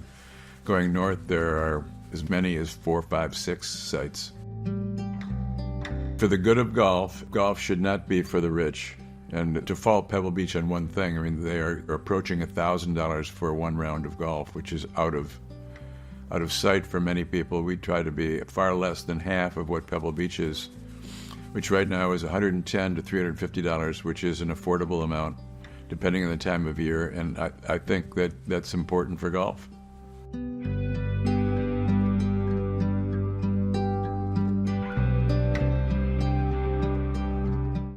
In total, the 20 richest sports owners in the world are worth a collective $481 billion, a 6% decrease from last year.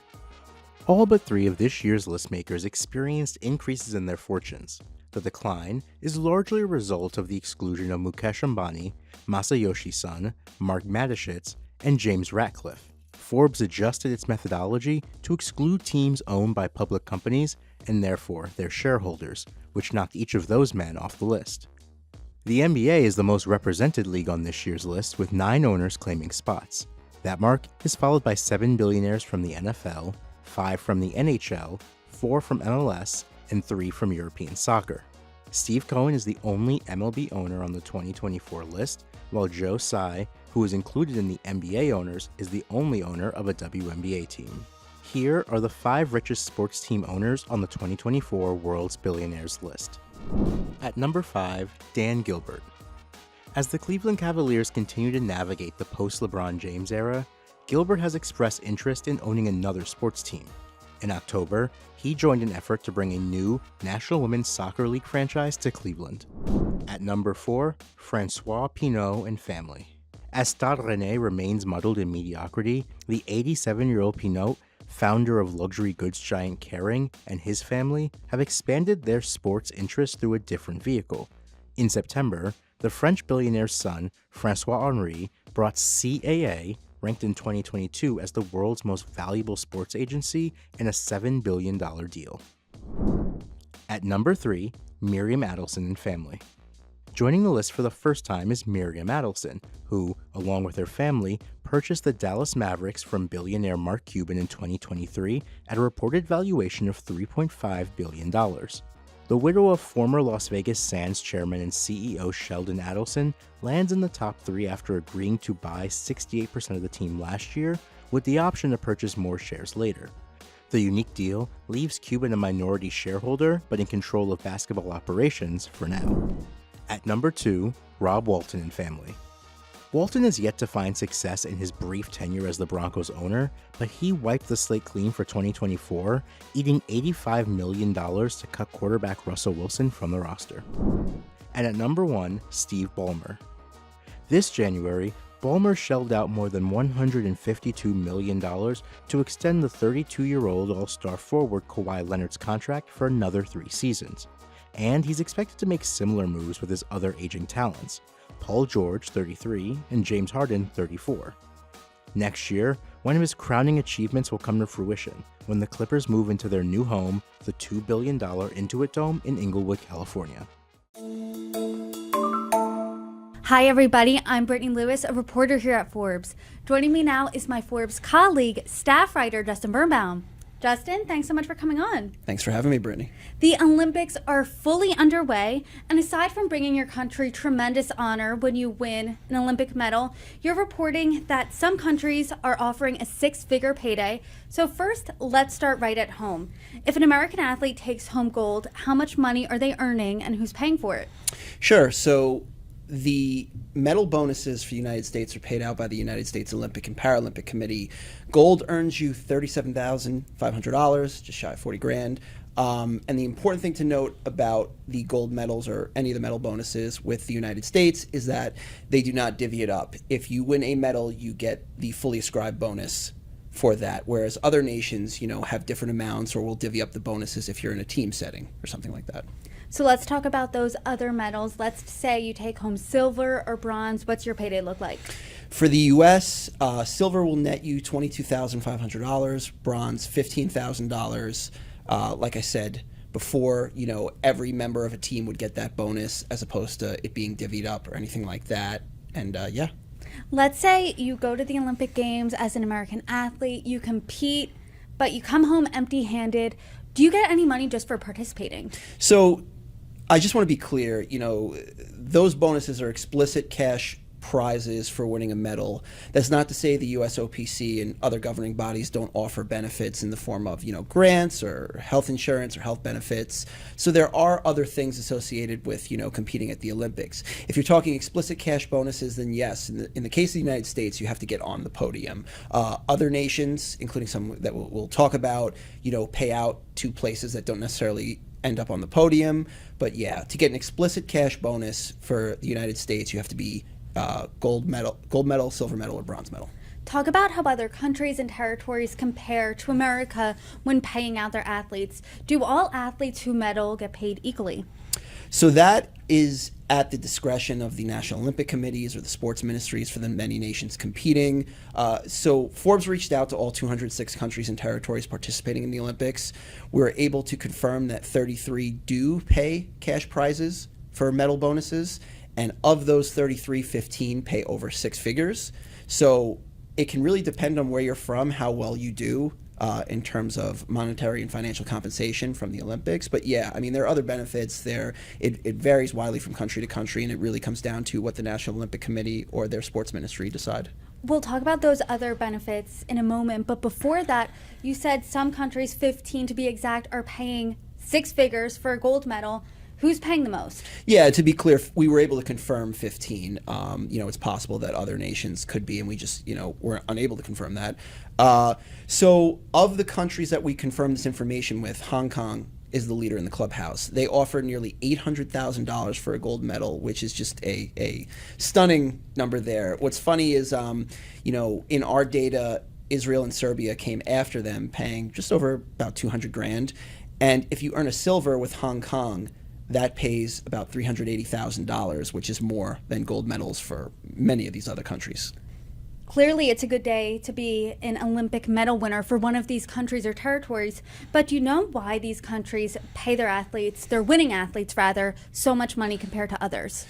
Yeah, I think all this comes down to, what the National Olympic Committees and the sports ministries for these nations and territories decide. In some cases, the bonuses are paid out by the National Olympic Committee, some by the sports ministries, some by both. National pride's a huge thing. Different countries, like to show their gratitude for success on this stage in different ways, and it is at the discretion. Different countries are going to do things differently. Probably has a little to do with resources too, and what they can and can't do. But it really comes down to just how these countries and territories want to do these things.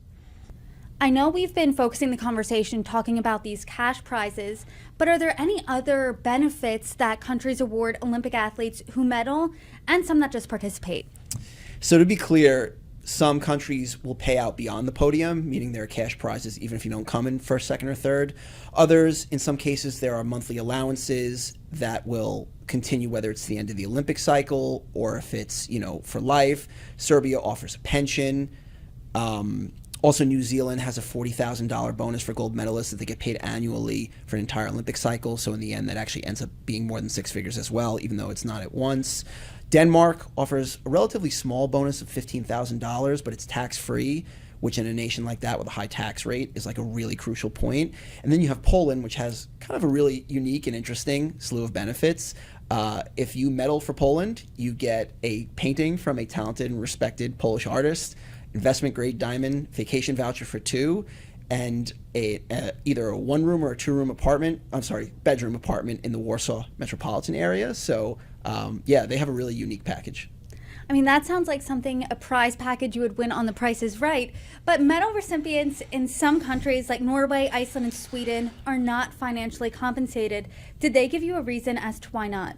Yeah, I can point out the answer we got from Sweden because it ended up being in the article, but we had communicated with the Swedish Olympic Committee, and they had pointed out that they support their athletes throughout their entire Olympic cycle. And, you know, it's not necessarily just tying it to the results of the Olympics. And I think that's a salient point. You know, in a lot of cases, many of these delegations offer their athletes kind of grants, other benefits to train, to keep themselves going through these cycles. It is not easy to be an Olympic athlete, and it's not cheap.